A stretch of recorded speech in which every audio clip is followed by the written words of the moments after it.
tamang lagay sa yutin guys. Ayan guys. Ito guys. Ayan, naka-open. Tapos, lagay yan dito guys.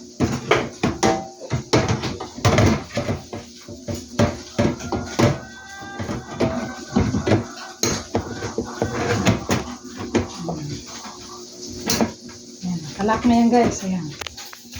Ayan. Ito. Ayan. Tapos, ganun yan guys. Oh. Ayan na. Tapos, isara. Tapos guys, ito lock, unlock. So kung magluto ka na, baba mo yan, ganyan. Pag ayaw mong magluto, ganyan lang yan.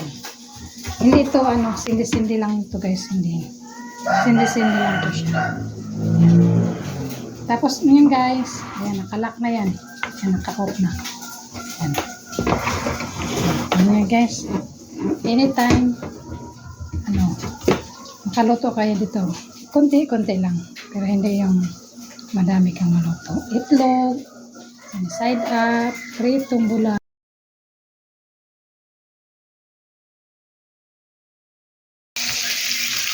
Ayan guys, ito tayo.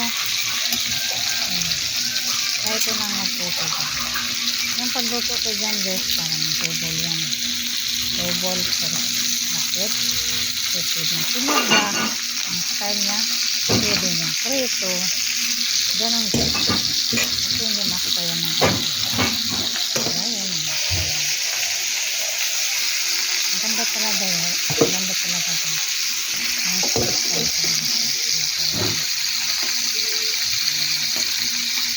Next guys, ang lulutuin ko ay meat naman.